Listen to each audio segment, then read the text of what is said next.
किसान साथियों, आज हम बात करेंगे मई के महीने में गन्ने की फसल में कौन कौन से कार्य हमें करने चाहिए, कौन कौन से उर्वरक डालने चाहिए, कौन सा स्प्रे करना चाहिए, जिससे कि जो गन्ने का उत्पादन है वो बहुत ही अच्छे तरीके से निकल करके आए और जो गन्ने की टिलरिंग है वो भी बहुत ही शानदार निकल करके आए। दोस्तों किसान भाइयों साथियों, 15 मई हो चुकी है और 15 मई के बाद गन्ने के अंदर जो स्प्रे करना है उसके बारे में आपको जानकारी दूंगा। इसमें मैंने 3 से 4 स्प्रे ऐसे लिए हैं, यदि आप इन सबको मिक्स करके अपने गन्ने की फसल के अंदर इसका स्प्रे करते हैं, चाहे वो आपका पौधा गन्ना हो और वो चाहे आपका पेड़ी गन्ना हो, दोनों ही गन्नों के अंदर ये बहुत ही गजब का रिजल्ट आपको निकाल करके देगा। और इस स्प्रे को आपको कम से कम गन्ने की फसल के अंदर 2 बार अवश्य करना चाहिए। और किसान भाइयों, यदि मान लीजिए आज की डेट में आप इस स्प्रे को करते हैं तो आज से कम 2 से ढाई महीने के बाद आपको फिर दोबारा से इसी स्प्रे की डोज को साथियों दोबारा से अपने गन्ने की फसल में दोहराना होगा। यदि आप ऐसा करते हैं तो आपके गन्ने का जो उत्पादन है किसान भाइयों, बहुत ही बम्पर, बहुत ही शानदार उत्पादन साथियों आपको निकाल करके मिलेगा। किसान भाइयों, पहले मैं आपको बता दूं इस महीने में आपको गन्ने की फसल में कौन कौन से कार्य करने हैं मई के महीने में, उसके बाद मैं आपको स्प्रे के बारे में जानकारी दूंगा।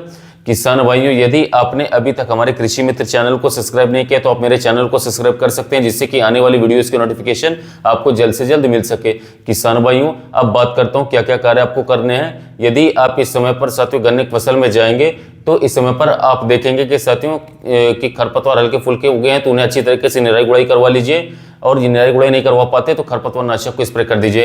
किसान भाइयों, चाहे आपका पौधा गन्ना हो चाहे आपका पेड़ी गन्ना हो, उसके अंदर कोशिश करें कि खरपतवार ना उगने पाए। साथियों खरपतवार अगर उग भी आए तो साथियों कोशिश कीजिए कल्टीवेटर की सहायता से, फावड़े की सहायता से उन खरपतवारों को निकाल लें, क्योंकि जब भी खरपतवार हमारे गन्ने की फसल के अंदर होंगे तो जितना भी खाद, जितने भी इस पर अपने गन्ने की फसल के अंदर लगाएंगे उसका कम से कम 15 से लेकर के 20% जो रिजल्ट है वो कम आएगा, क्योंकि साथियों वो जो पावर है वो खरपतवार ग्रहण कर लेते हैं। इसलिए किसान भाइयों, खरपतवारों को आपको खत्म करना है। दूसरा किसान भाइयों, आपको अपने गन्ने की फसल की जुताई अवश्य करवानी है, चाहे वो आप कल्टीवेटर की सहायता से कराएं, चाहे वो आप रोटावेटर की सहायता से करवाएं।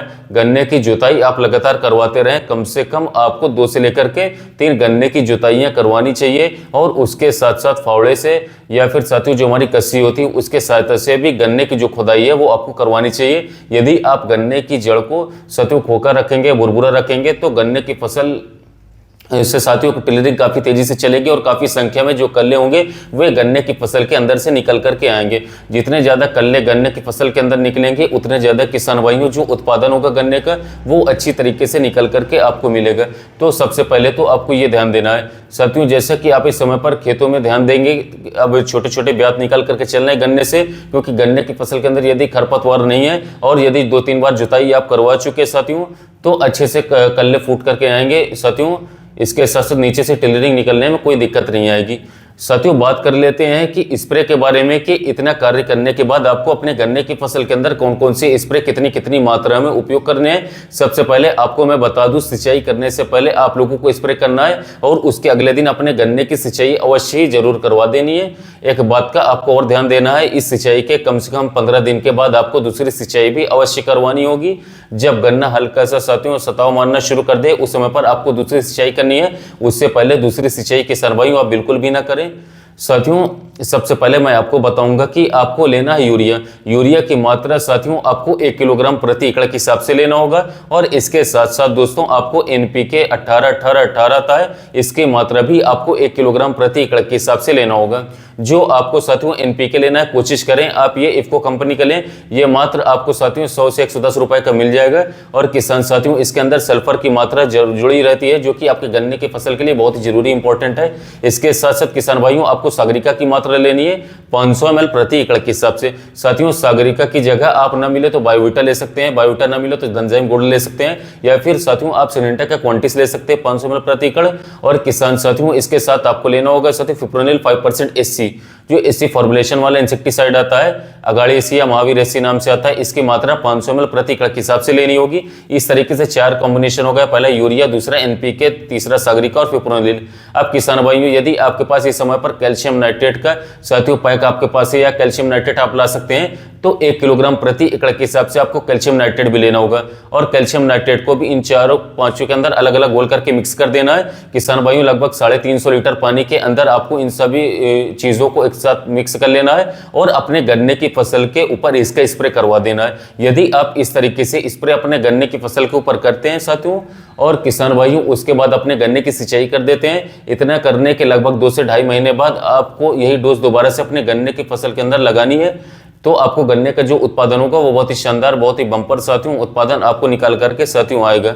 साथियों आपके गन्ने फसल के जबरदस्त तरीके से कल्लो फुटा होगा, शानदार तरीके से पौधे का विकास होगा और इसके साथ साथ जड़ों का विकास रहेगा, फसल आपकी हरी भरी रहेगी। साथियों कैल्शियम नाइट्रेट का उपयोग करने से क्या होगा साथियों कि आगे चलकर गन्ने की फसल में लंबाई और मोटाई और वजन अच्छा आएगा। यूरिया का उपयोग करने से पत्तियां अधिक चौड़ी रहेंगी, हरी भरी रहेंगी। एनपीके 18-18 का उपयोग करने से साथियों नाइट्रोजन, फास्फोरस और पोटाश की पूर्ति हो जाएगी और इसके साथ साथियों इसमें सल्फर ऐड रहता है, सल्फर की पूर्ति हो जाएगी। और जो हमने क्वांटिटीज बताया, सागरिका बताया, फिर बायोविटा, इन तीनों में से कोई सा भी ग्रोथ प्रमोटर लेंगे तो गन्ने की फसल जबरदस्त तरीके से ग्रोथ करेगी और किसी भी प्रकार के पोषक तत्वों की कमी नहीं होगी।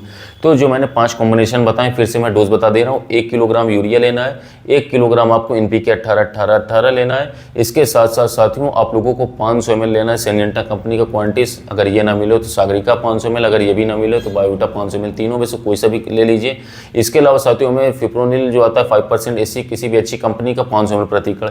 इन सभी चीज़ों को अलग अलग आपको बर्तन में घोलना है, फिर एक साथ मिक्स करके अपने गन्ने की फसल में साथियों जो मैंने जितने लीटर पानी बताया उसमें घोल करके अच्छी तरीके से यदि सुबह या शाम के समय स्प्रे लगा करके फिर साथियों सिंचाई करवा देते हैं तो मैं 100% श्योरिटी के साथ कहता हूं इस वर्ष आप अपने गन्ने की फसल से बहुत ही अच्छे उत्पादन निकाल पाएंगे। तो ये थी साथियों गन्ने की फसल में 15 मई के बाद करने वाले जरूरी कार्य। तो इन सभी कार्यों को जरूर से जरूर करें आप यदि अपने गन्ने फसल से अच्छे उत्पादन चाहते हैं। तो किसान भाई गन्ने की खेती कर रहे हो तो वीडियो को शेयर कीजिएगा ताकि उन्हें भी हम पूरी जानकारी